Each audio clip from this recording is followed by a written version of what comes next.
ನನ್ನೆಲ್ಲ ದಾಸ್ ಸಹೋದರ ಸಹೋದರಿಯರೇ ಮತ್ತು ದಾಸ್ ಕುಟುಂಬದ ಎಲ್ಲ ಮಕ್ಕಳೇ, ನಾನು ಈ ದಿವಸ ನಮ್ಮ ದಾಸ್ ಕುಟುಂಬದ ಬಗ್ಗೆ ಒಂದೆರಡು ಮಾತುಗಳನ್ನು ಆಡ್ತಾ ಶಾರದಾ ಮಾಮಿಯವರ ಸ್ಮೃತಿಯನ್ನು ಮಾಡೋಣ ಅಂತ ಹೇಳುವಂತ ಒಂದು ಅಭಿಪ್ರಾಯದಲ್ಲಿ ಇಲ್ಲಿ ಮೇಡದ್ರು ಮಾತಾಡ್ಲಿಕ್ಕೆ ನಿಂತಿದ್ದೇನೆ.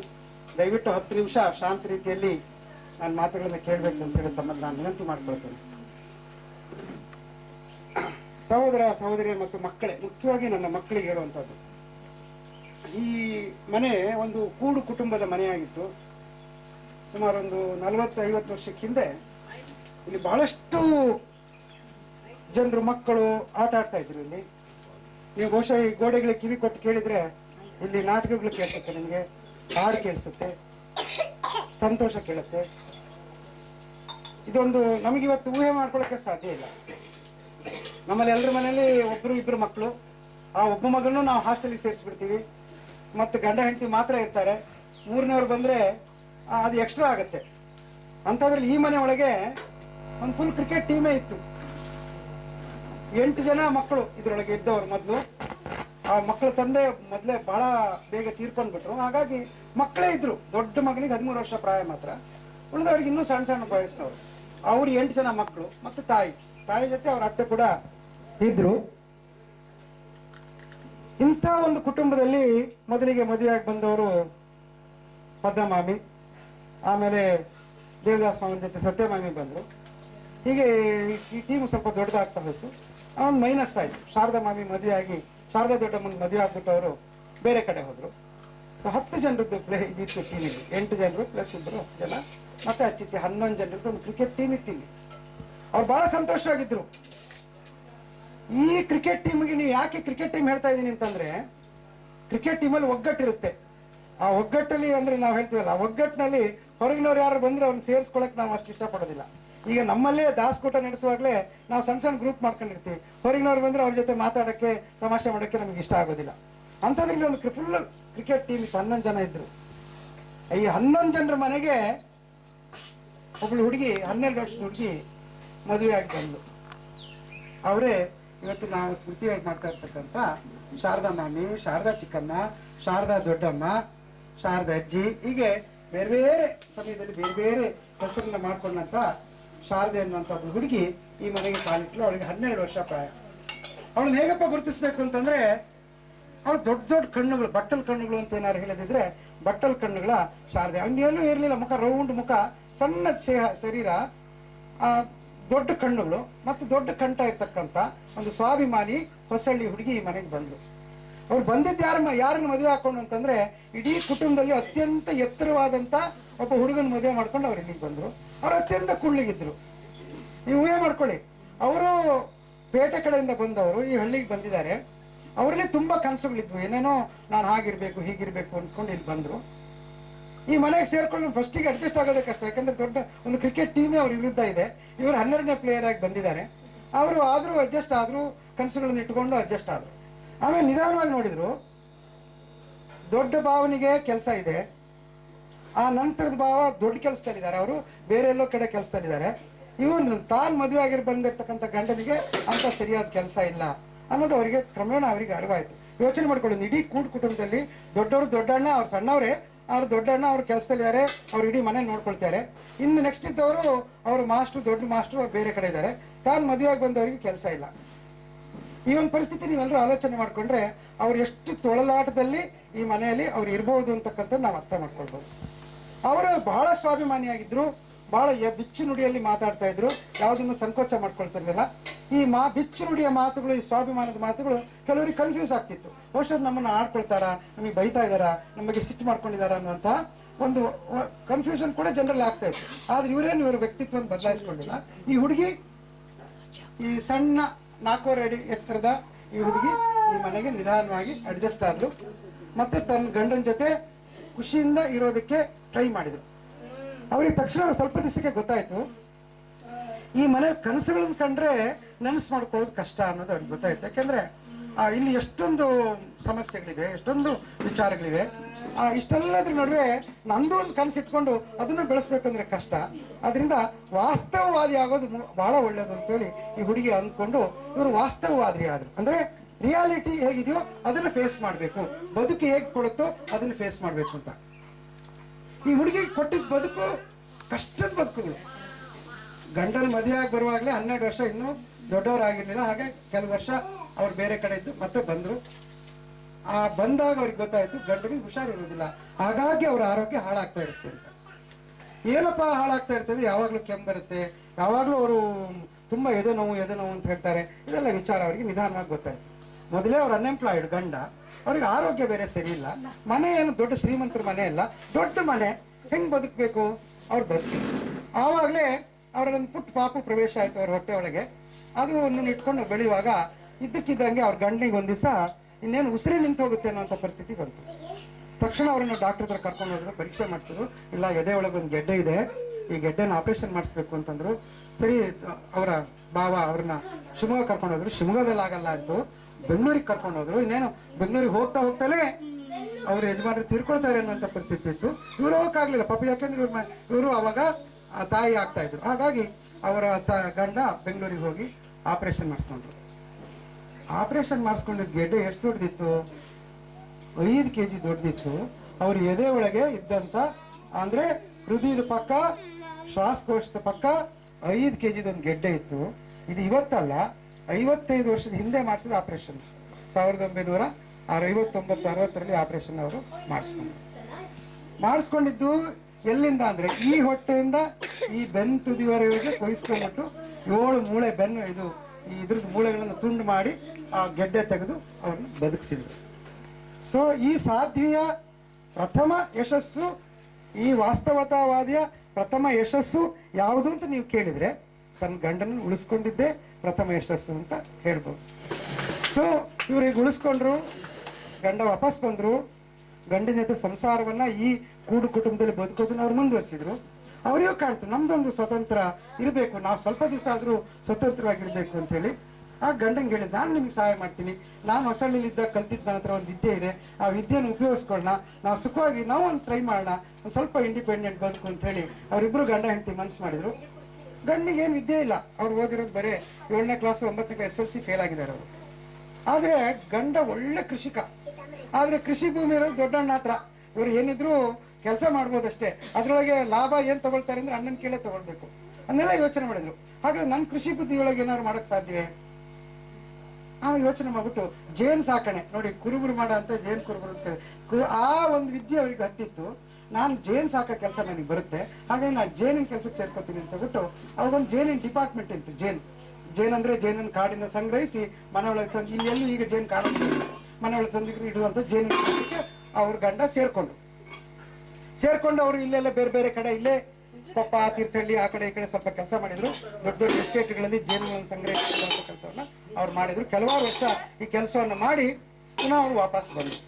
ಈ ವಾಪಸ್ ಬರುವಂಥ ಈ ಸಂದರ್ಭದಲ್ಲಿ ಇವರು ಅಂದ್ರೆ ಶಾರದಾ ಅಂತ ಏನು ನಾನು ಹೇಳಿದೆ, ಶಾರದಾ ಮಾಮಿ ಆಗಿದ್ರು ಅವ್ರು ನನಗೆ. ನಾನು ಈ ಕುಟುಂಬದ ಹುಡುಗನೇ, ನಾನು ಹುಟ್ಟಿದಾಗ ಅವ್ರನ್ನ ನೋಡಿಕೊಂಡು ಬೆಳೆದಿದ್ದೀನಿ. ಅವರ ವಾತ್ಸಲ್ಯದ ಸವಿಯನ್ನು ಕೂಡ ನಾನು ಕೂಡ ಅನುಭವಿಸಿದ್ದೀನಿ.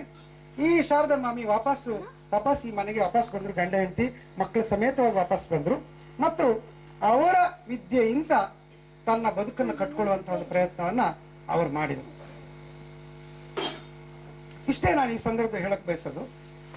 ಇದಕ್ಕೆ ಮುಂದುವರಿಸ್ಕೊಂಡು ಶಾರದಾ ಮಾಮಿ ಬಗ್ಗೆ ಏನು ಹೇಳಬೇಕು ಅಂತ ನಾನು ಯೋಚನೆ ಮಾಡ್ತಿರುವಾಗ ನನಗೆ ಸಡನ್ ಆಗಿ ನಿನ್ನೆ ರಾತ್ರಿ ಶಾರದಾ ಮಾಮಿ ಕನ್ಸಲ್ ಬಂದು ಬಂದ ತಕ್ಷಣ ನಾನು ಕೇಳಿದೆ ಶಾರದಾ ಮಾಮಿ ಹತ್ರ, ನಾನು ನಿಮ್ಮ ಬಗ್ಗೆ ಏನು ಹೇಳಬೇಕು ಅಮ್ಮಾಮಿ ಅಂತ ಕೇಳಿದೆ. ಆವಾಗ ಅಮ್ಮಾಮಿ ಹೇಳಿದರು, ನಾನು ಯಾರಿಗೂ ಗೊತ್ತಿಲ್ಲದೆ ಇರೋ ಒಂದು ಕತೆ ನಾನು ನಿಂಗೆ ಹೇಳ್ತೀನಿ, ನಾನು ಅದು ನನ್ನ ಮಕ್ಕಳಿಗೂ ಹೇಳಿಲ್ಲ, ನನ್ನ ಜೀವನದಲ್ಲಿ ಆದಂಥ ಒಂದು ಕತೆ ನಾನು ನಿಂಗೆ ಹೇಳ್ತೀನಿ, ಆ ಕತೆ ಹೇಳು, ಅದು ತುಂಬ ಇಂಟ್ರೆಸ್ಟಿಂಗ್ ಆಗಿರುತ್ತೆ ಎಲ್ರಿಗೂ, ಆ ಕತೆ ನನ್ನನ್ನು ಎಕ್ಸ್ಪ್ಲೈನ್ ಮಾಡುತ್ತೆ ಅಂತ ಹೇಳಿದ್ರು. ಏನಮ್ಮಿ ಕತೆ ಅಂತ ಕೇಳಿದೆ. ಆಗ ನಾನು ಈ ಮನೆಗೆ ಬಂದಾಗ ನನಗೆ ತುಂಬ ಒಳ್ಳೇದಾಗಲಿ, ಎಲ್ರಿಗೂ ಒಳ್ಳೇದಾಗಲಿ, ನಮ್ಮ ಭಾವಂಗೂ ಒಳ್ಳೇದಾಗಲಿ, ಎಲ್ರಿಗೂ ಒಳ್ಳೇದಾಗಲಿ ಅಂತ ಹೇಳಿ ನಾನು ದೇವ್ರ ಹತ್ರ ತುಂಬ ಪ್ರಾರ್ಥನೆ ಮಾಡ್ತಿದ್ದೆ. ಎಲ್ಲಾದರೂ ಭಕ್ತಿಯಿಂದ ದೇವರಿಗೆ ನಾನು ನಮಸ್ಕಾರ ಮಾಡ್ಕೊತಿದ್ದೆ, ನಮ್ಮ ಬದುಕು ಒಳ್ಳೇದಾಗಲಿ ಅಂತ ಕೇಳ್ಕೊತಾ ಇದ್ದೆ. ದೇವ್ರಿಗೆ ಕೇಳ್ಕೊಳ್ತಾ ಇದ್ದೆ. ಒಂದು ದಿವಸ ಸಡನ್ ನಿದ್ದೆ ಮಾಡ್ತಿದ್ದಾಗ ನಿದ್ದೆ ಒಳಗೆ ಕನಸಲ್ಲಿ ದೇವ್ರು ಬಂದ್ಬಿಟ್ರು ನನಗೆ. ದೇವ್ರು ನನ್ನ ಎದುರುಗಡೆ ಪ್ರತ್ಯಕ್ಷ ಆಗ್ಬಿಟ್ರು. ಶಾರದಾ ಮಾಮಿ ಹೇಳಿ, ದೇವ್ರು ನನ್ನ ಎದುರುಗಡೆ ಪ್ರತ್ಯಕ್ಷ ಆಗ್ಬಿಟ್ರು. ಅವಾಗ ನಂಗೆ ತುಂಬಾ ಖುಷಿ ಆಗ್ಬಿಡ್ತು. ನನಗೆ ಏನು ಹೇಳ್ಬೇಕು ಅಂತ ಗೊತ್ತಾಗ್ಲಿಲ್ಲ. ದೇವ್ರ ಹತ್ರ ಕೇಳಿದೆ, ನೀವೆಲ್ಲಿರ್ತೀರಿ ಅಂತ ಕೇಳಿದೆ ದೇವ್ರ ಹತ್ರ. ನಾನು ಶಾರದಾ ಮಾಮಿ ಹೇಳಿದ ಮಾತು, ನೀವೆಲ್ಲಿರ್ತೀರಿ ಅಂತ ಕೇಳಿದೆ. ಆವಾಗ ದೇವ್ರು ಹೇಳಿದ್ರು, ನಾನು ಎಲ್ಲರ ಹೃದಯದಲ್ಲೂ ಇದ್ದೀನಿ ಅಂತ ಹೇಳ್ಬಿಟ್ಟು. ಆವಾಗ ಹೌದಾ ಅಂತ ಕೇಳ್ಬಿಟ್ಟು, ಹಾಗಾದ್ರೆ ನಿಮ್ಮನ್ನು ಮುಟ್ಟೋದು ಹೇಗೆ? ಎಲ್ಲರ ಹೃದಯವನ್ನು ತಟ್ಟಿದ್ರೆ ನೀವು ನನ್ನನ್ನು ಮುಟ್ಟಬಹುದು ಅಂತ ದೇವ್ರು ಹೇಳಿದ್ರು. ಹಾಗಾದ್ರೆ ಎಲ್ಲರ ಹೃದಯವನ್ನು ತಟ್ಟೋದು ಹೇಗೆ? ಅವಾಗ ಸಿಹಿ ಮಾತುಗಳನ್ನ ಆಡಿದ್ರೆ ನೀವು ಎಲ್ಲರ ಹೃದಯನೂ ತಟ್ಟಬಹುದು ಅಂತ ದೇವ್ರು ಹೇಳಿದ್ರು. ಸಿಹಿ ಮಾತುಗಳನ್ನ ಹೇಳೋದು ಇವ್ರಿಗೆ ಗೊತ್ತಾಗ್ಲಿಲ್ಲ. ಸಿಹಿ ಮಾತುಗಳನ್ನ ಹೇಳೋದು ಅಂದ್ರೆ ಹೇಗೆ ಶಾರದಾ ಮಾಮಿಗೆ ಗೊತ್ತಾಗ್ಲಿಲ್ಲ. ಇರ್ಲಿ ಅಂತ ಕೇಳಿದ್ರು. ನೀವು ನನ್ನ ಕನಸಲ್ಲಿ ಬಂದಿರಲ್ಲ, ಅದಕ್ಕೆ ನಾನು ಸಾಕ್ಷಿ ಕೊಡ್ತೀರಾ ನೀವು ಅಂತ ದೇವ್ರ ಹತ್ರ ಶಾರದಾ ಮಾಮಿ ಕೇಳಿದ್ರು. ಆವಾಗ ದೇವ್ರ ಆಲೋಚನೆ ಮಾಡಿದ್ರು, ಇವ್ರಿಗೆ ಏನು ಸಾಕ್ಷಿ ಕೊಡೋದು? ಸರಿ, ಹಾಗಾದ್ರೆ ನೀನೊಂದು ವರ ಕೇಳು, ಇವಾಗ ಕೊಟ್ಬಿಡ್ತೀನಿ, ಅದೇ ನಿನಗೆ ಸಾಕ್ಷಿಯಾಗಿ ಉಳಿಯುತ್ತಲ್ಲ ಎಚ್ಚರ ಆದ ತಕ್ಷಣ ಅಂತ ಹೇಳಿದ್ರು. ಆವಾಗ ಶಾರದಾ ಮಾಮಿ ತುಂಬಾ ಯೋಚನೆ, ಏನು ವರ ಕೇಳೋಣ ಅವ್ರ ಹತ್ರ?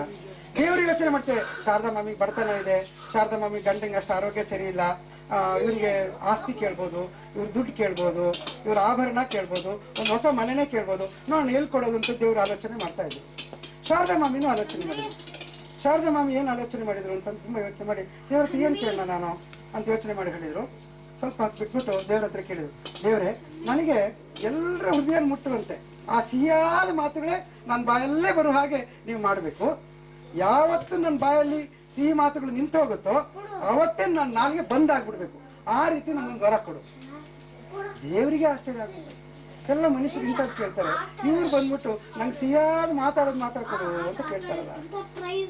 ದೇವರಿಗೆ ತುಂಬಾ ಏನ್ ಮಾಡ್ಬೇಕು ಅಂತ ಗೊತ್ತಾಗಿಲ್ಲ. ಅವಾಗ ದೇವ್ರು ಹೇಳಿದ್ರಂತೆ, ಹಾಗಾದ್ರೆ ನೀನ್ ಕೇಳಿದನ್ನು ವರ ಕೊಡೋದು ಬಹಳ ಕಷ್ಟ ಮರೈತಿ, ನಾನೇ ನಿನ್ನ ನಾಲ್ಗೆ ಮೇಲೆ ಕುತ್ಕೊಂಡ್ಬಿಡ್ತೀನಿ, ನಾನು ನಿನ್ನ ನಾಲ್ಗೆ ಮೇಲೆ ಕುತ್ಕೊಂಡ್ಬಿಡ್ತೀನಿ, ಅವಾಗ ನೀನು ಸಿಹಿಯಾಗಿ ಯಾವಾಗ್ಲೂ ಇರ್ಬೋದು. ಅದಕ್ಕೋಸ್ಕರ ಆವತ್ತಿಂದ ಅವರು ಅನ್ವರ್ಥ ಶಾರದೆ ಆದ್ರು. ಅಂದ್ರೆ ಶಾರದೆ ಅಂದ್ರೆ ಏನಪ್ಪಾ ಅಂತಂದ್ರೆ, ಯಾರ ನಾಲಿಗೆಯಲ್ಲಿ ಸರಸ್ವತಿ ನರ್ತಿಸ್ತಾಳೋ ಅವಳೇ ಶಾರದೆ.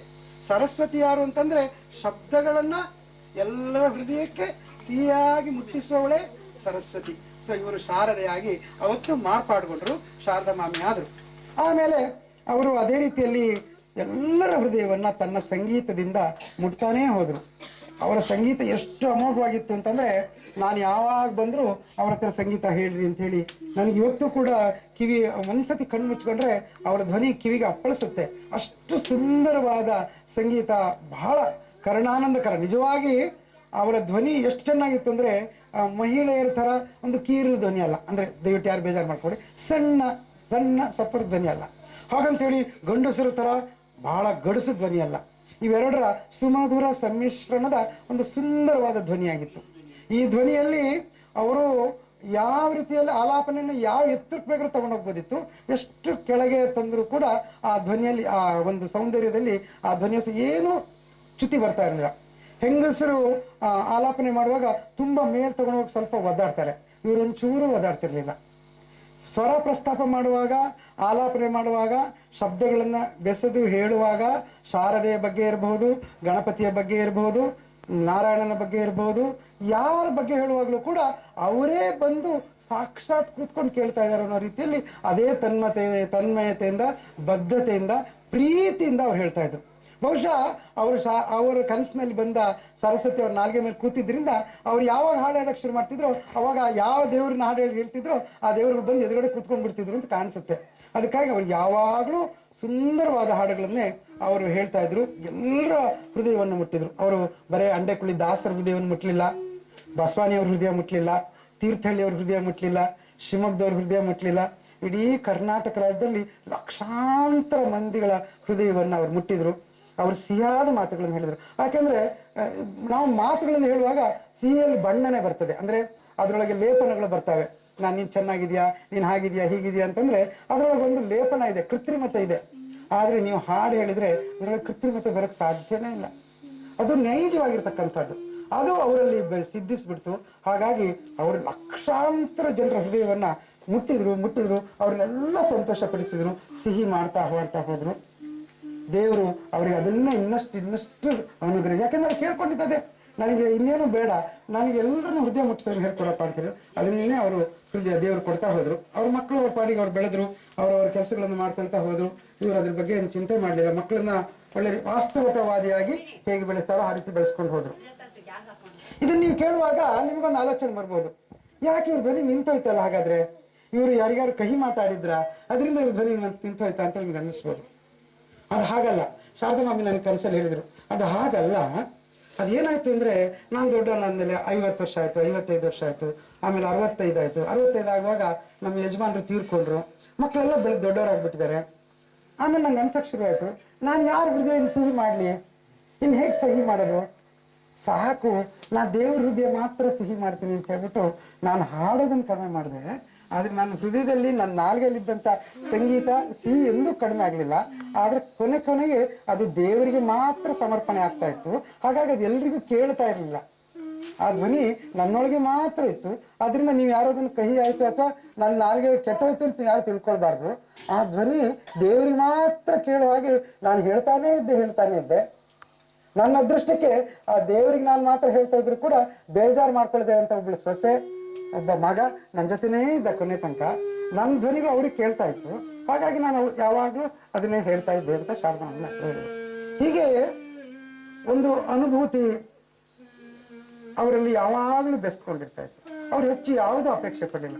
₹1 ಆ ₹1 10 ಪೈಸೆ ನಿಂಗೆ, ನೀನು 10 ಪೈಸೆ ತಗೋ, ಆ ರೀತಿಯ ಹಂಚುವಿಕೆ ಇತ್ತೆ ಹೊರತು ಎಲ್ಲವನ್ನು ತಾನೇ ಇಟ್ಕೊಳ್ಬೇಕು ಅನ್ನುವಂಥ ಒಂದು ಸ್ವಾರ್ಥ ಭಾವನೆ ಇರಲಿಲ್ಲ. ಎಷ್ಟೋ ಜನ ಅದನ್ನು ಕನ್ಫ್ಯೂಸ್ ಮಾಡ್ಕೊಂಡಿದ್ದಾರೆ. ಅವರ ನೇರ ನಿಷ್ಠುರ ಕೆಲಸಗಳನ್ನ, ಕರ್ತವ್ಯಗಳನ್ನ ಕನ್ಫ್ಯೂಸ್ ಮಾಡ್ಕೊಂಡಿದ್ದಾರೆ. ಆದ್ರೆ ಎಂದೂ ಕೂಡ ಅವರು ಸಂಕುಚಿತ ಹೃದಯ ಆಗಿರಲಿಲ್ಲ, ವಿಶಾಲ ಹೃದಯ ಆಗಿದ್ರು. ಆ ಸಂಗೀತವನ್ನು ಎಲ್ರಿಗೂ ಹಂಚುವಂತ ಪ್ರಯತ್ನ ಮಾಡಿದ್ರು. ಯಾವ ಮಕ್ಕಳು ಯಾವಾಗ, ನನಗೆ ಗೊತ್ತಿದೆ, ಎಂಥ ಮಕ್ಕಳು ಬಂದರೂ ಕೂಡ ಅವ್ರ ಸಂಗೀತವನ್ನು ಹೇಳ್ಕೊಟ್ರು. ಹಾಗೆ ಅವರು ಬೆಳೆಸ್ತಾ ಹೋದ್ರು. ಅವರು ಯಾವತ್ತೂ ದುಡ್ಡಿನ ಮುಖ ಅಂತ ನೋಡಕ್ ಹೋಗ್ಲಿಲ್ಲ. ಬದುಕನ್ನ ತನಗೆ ಬಂದ ರೀತಿಯಲ್ಲೇ ಸ್ವೀಕರಿಸಿ ತುಂಬು ಜೀವನವನ್ನ ಅವರು ಅನುಭವಿಸಿದ್ರು. ಅಂದ್ರೆ ಅದೊಂದು ರೀತಿಯ ಸಂತರ ಜೀವನ. ಯಾಕೆಂದ್ರೆ ಶ್ರೀಮಂತನಾಗಿದ್ರೆ, ದುಡ್ಡಿದ್ದವನಾಗಿದ್ರೆ, ಆಸ್ತಿವಂತನಾಗಿದ್ರೆ ಅಥವಾ ಅಧಿಕಾರವಂತನಾಗಿದ್ರೆ ಅದು ತನ್ನ ಜೀವನ ಅಂತ ಹೇಳ್ಕೊಳ್ಬೋದು. ಇವರ ಜೀವನ ತನ್ನ ಜೀವನ ಹಾಗೆ ಇರಲಿಲ್ಲ, ಅದು ಬೇರೆಯವರ ಜೀವನ ಆಗಿತ್ತು. ಯಾಕೆಂದ್ರೆ ಅವ್ರು ತನಗಾಗಿ ಏನು ಮಾಡ್ಕೊಳ್ಳಿಲ್ಲ. ಮದರ್ ತೆರೇಸಾ ನೀವು ನೆನಪು ಮಾಡ್ಕೊಳ್ಳಿ, ಮದರ್ ತೆರೇಸಾ ನೆನಪು ಮಾಡ್ಕೊಂಡು ಶಾರದಾ ಮಾಮಿ ನೆನಪು ಮಾಡ್ಕೊಳ್ಳಿ, ತುಂಬಾ ಹತ್ತಿರಕ್ಕೆ ಬರ್ತಾರೆ. ಅವ್ರು ಯಾವತ್ತೂ ರೇಷ್ಮೆ ಸೀರೆ ಉಟ್ಕೊಂಡಿದ್ದು ನೀವು ಯಾರು ನೆನಪು ಮಾಡ್ಕೊಳಕ್ ಸಾಧ್ಯ ಇಲ್ಲ. ಅವ್ರು ತಪ್ಪ ಚಿನ್ನದ ಚೈನ್ಗಳನ್ನ ಹಾಕೊಂಡಿದ್ದು ನೀವು ನೆನಪು ಮಾಡ್ಕೊಳಕ್ ಸಾಧ್ಯ ಇಲ್ಲ. ಅವ್ರ ಕಾರ್ನಲ್ಲಿ ತಿರುಗಾಟ ಮಾಡಿದ್ದನ್ನ ನೀವು ನೆನಪು ಮಾಡ್ಕೊಳಕ್ ಸಾಧ್ಯವೇ ಇಲ್ಲ. ಅವರು ನೀವು ನೆನಪು ಮಾಡ್ಕೊಳ್ಳೋದಾದ್ರೆ ಒಂದು ಕುಳ್ಳನೆ ವ್ಯಕ್ತಿತ್ವ, ಒಂದು ಸಾಧಾರಣ ಸೀರೆ, ಅವ್ರ ಲಕ್ಷಣವಾಗಿ ಮುಖ, ದೊಡ್ಡ ಕುಂಕುಮ, ಇದನ್ನ ಮಾತ್ರ ನೀವು ನೆನಪು ಮಾಡ್ಕೊಳ್ಬೋದು. ಅದು ಸಂತರ ಜೀವನವಾಗಿತ್ತು. ಶಾರದಾ ಮಾಮಿ ಸಂತರಂತೆ ಬಾಳಿದ್ರು. ತಮ್ಮ ಸುತ್ತಮುತ್ತ ಇದ್ದವರಿಗೆಲ್ಲ ತುಂಬಾ ಸಂತೋಷವನ್ನ ಕೊಟ್ಟು